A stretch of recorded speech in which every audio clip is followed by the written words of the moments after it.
അസ്സലാമു അലൈക്കും വറഹ്മത്തുള്ള. നമ്മൾ പലപ്പോഴും മറ്റുള്ളവരുടെ കുറവുകൾ അന്വേഷിക്കാൻ താല്പര്യം കാണിക്കും. ഒരു മനുഷ്യ സഹജമായ ഒരു പോരായ്മയാണത്. മറ്റുള്ളവരുടെ തെറ്റുകൾ കണ്ടെത്തി, കുറവുകൾ കണ്ടെത്തി, അത് മറ്റുള്ളവരോട് പറഞ്ഞ് അതിൽ ആനന്ദം കണ്ടെത്തുന്നവർ പലരുമുണ്ടാകും. അതിലെന്തൊരു മാനസികമായും സുഖം പോലെയാണ്. അവിടെ വിശുദ്ധ ഖുർആനിൻ്റെയും ഹദീസിൻ്റെയും പരാമർശങ്ങൾ നാം ഒന്ന് പഠിക്കേണ്ടതുണ്ട്.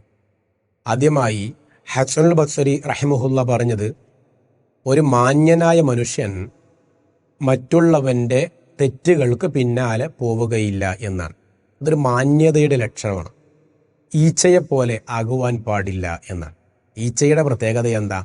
ഈച്ച എപ്പോഴും മോശമായ സ്ഥലങ്ങളിലാണ് പോയി ഇരിക്കുക. അപ്പം ഈച്ചയെപ്പോലെ ആകുന്നവരല്ല. അതുകൊണ്ട് തന്നെ അപരൻ്റെ തെറ്റുകളെയും ന്യൂനതകളെയും നോക്കാൻ പാടില്ല. വലാ തത്തബിഉ ഔറാത്തിഹിം എന്നാണ്. അപരൻ്റെ ന്യൂനതകളെ നാം പിൻപറ്റുവാൻ പാടില്ല. വലാ തജസ്സസു എന്ന് പറഞ്ഞിട്ടുണ്ട്.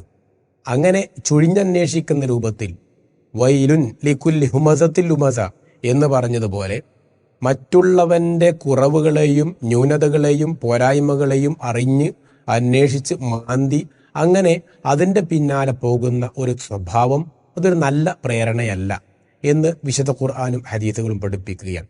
ഇനി അങ്ങനെ ന്യൂനത നമ്മൾ കണ്ടറിഞ്ഞാൽ തന്നെ ഒരു വിശ്വാസി എന്ന നിലയിൽ നമ്മൾ ചെയ്യേണ്ടത് അതിനെ മറക്കുകയാണ് ചെയ്യേണ്ടത്.